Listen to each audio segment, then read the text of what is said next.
গাছ মরে গেছে না?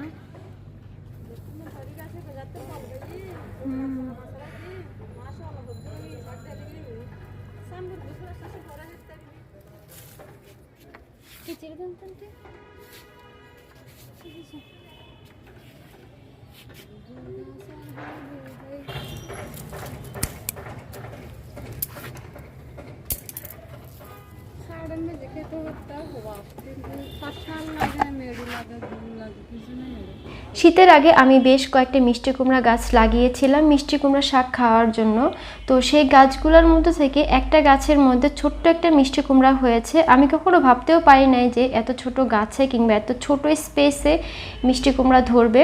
তো ভাবলাম যে আজকে এই মিষ্টি কুমড়াটা রান্না করব আর সাথে আপনাদের সাথেও শেয়ার করি।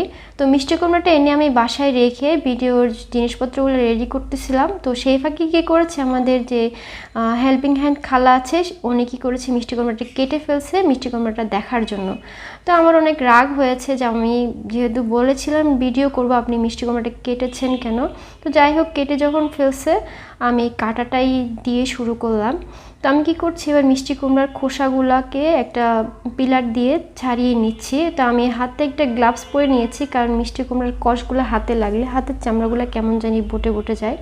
তো আমি সবগুলো মিষ্টি কুমড়া এভাবে করে পিলার দিয়ে ছুলে নিচ্ছি আর যে বিচিগুলো আছে সেই বিচিগুলো এভাবে করে হাত দিয়ে ফেলে দিচ্ছি। চাইলে কিন্তু বিচিগুলোও দেওয়া যায়, আমি বিচিগুলো দিচ্ছি না কারণ আমাদের বাসায় কেউ খায় না। তো এবার কি করব এই মিষ্টি কুমড়াগুলোকে এরকম গোটায় ধুয়ে ফেলবো কারণ কাটার পরে কিন্তু আর মিষ্টি কুমড়া ধোয়া যাবে না, ধুলে কিন্তু মিষ্টি কুমড়া পানসে পানসে লাগবে।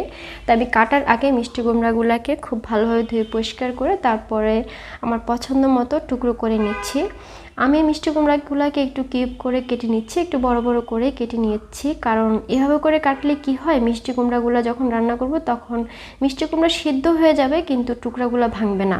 তো চেষ্টা করবেন মিষ্টি কুমড়ার টুকরাগুলো এভাবে করে রাখতে, তাহলে কিন্তু মিষ্টি কুমড়ার টুকরোগুলো মজেও যাবে আর ভাঙবেও না। তো আমার কাটা হয়ে গিয়েছে, আমি এটাকে উঠিয়ে একটা সাইডে রেখে দিব।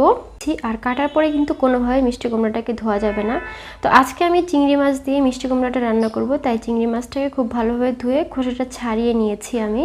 এও চলে আসলাম রান্নার জন্য। তো মিষ্টি কুমড়া রান্নাটা কিন্তু খুবই সহজ। করতে করতে আপনাদের কাছে একটি রিকোয়েস্ট থাকলো, প্লিজ আমার চ্যানেলটি সাবস্ক্রাইব করবেন। আপনাদের লাইক কমেন্ট শেয়ার আর সাবস্ক্রাইব কিন্তু আমাকে অনেক দূর পর্যন্ত এগিয়ে যেতে সাহায্য করবে।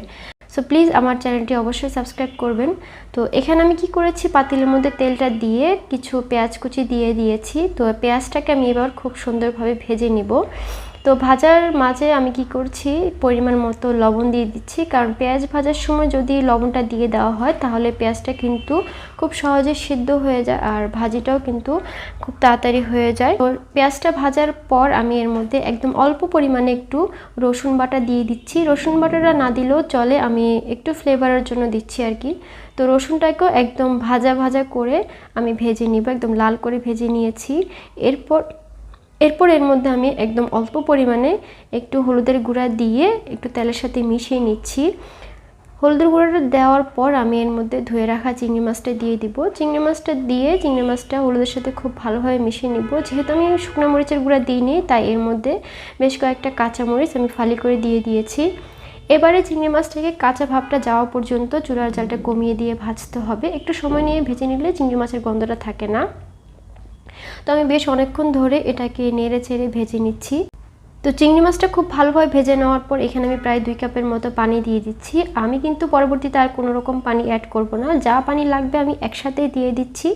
কারণ এই মিষ্টি কুমড়া রান্নায় যদি বারবার পানি দেওয়া হয় মিষ্টি কুমড়াটা পানসে লাগে। অনেকেই বলে মিষ্টি কুমড়া রান্নার পর খেতে ভালো লাগে না, পানসে পানসে লাগে।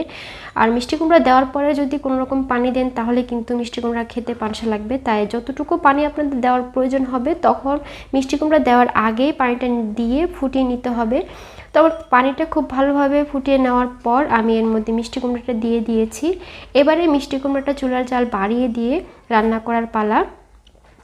আমি মিষ্টি কুমড়া দিয়ে ঢাকনা দিয়ে ঢেকে দিয়েছি। এবার মিষ্টি কুমড়াটা মাঝে মধ্যে একটু উঠিয়ে নেড়ে চেড়ে দিব।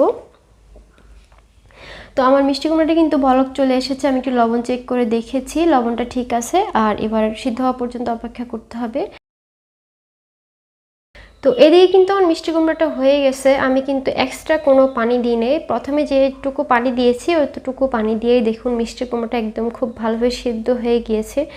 আমি একটা চামচ দিয়ে আপনাদের একটু চেক করে দেখিয়ে দিচ্ছি যে মিষ্টি কুমড়াটা কতটা সুন্দরভাবে সিদ্ধ হয়ে গিয়েছে। যেহেতু একদম তাজা, আমি আজকে এখনই পেরে এনেছি, তাই মিষ্টি কুমড়া সিদ্ধ হতে সময় লাগেনি। তো মিষ্টি কুমড়াটাকে চুলা থেকে নামিয়ে আমি মিষ্টি কুমড়া বাগারের জন্য তেল বসিয়ে দিয়েছি, আর এর মধ্যে আমি কুচি করা রসুনও দিয়ে দিয়েছি। এবার রসুনটাকে একদম বাদামি করে ভেজে নিব। তো আমার কিন্তু রসুনটা খুব ভালোভাবে ভেজে নেওয়া হয়ে গিয়েছে। আমি কি করব, এবার এই তেলের মধ্যে মিষ্টি কুমড়াটা একদম ঢেলে দিব। এভাবে করে দিলে কিন্তু বাগারের খুব সুন্দর একটা স্মেল তরকারিতে আসে, তাই আমি সবসময় এভাবে করে তরকারিতে বাগার দিই। তো তরকারিটা বাগার দেওয়ার পর আমি চুলা থেকে নামিয়ে নিয়েছি। এবারে গরম গরম পরিবেশনের পালা। আমার নিজের গাছের মিষ্টি কুমড়া রেসিপিটি আপনাদের কাছে কেমন লেগেছে সেটা কিন্তু আমাকে অবশ্যই কমেন্ট বক্সে জানাবেন। রেসিপিটি ভালো লাগলে ভিডিওতে একটা লাইক কমেন্ট শেয়ার করে দিবেন, আর আমার চ্যানেলটি সাবস্ক্রাইব করে সাথেই থাকবেন। আজ এখানে বিদায় নিচ্ছি। আল্লাহ হাফেজ।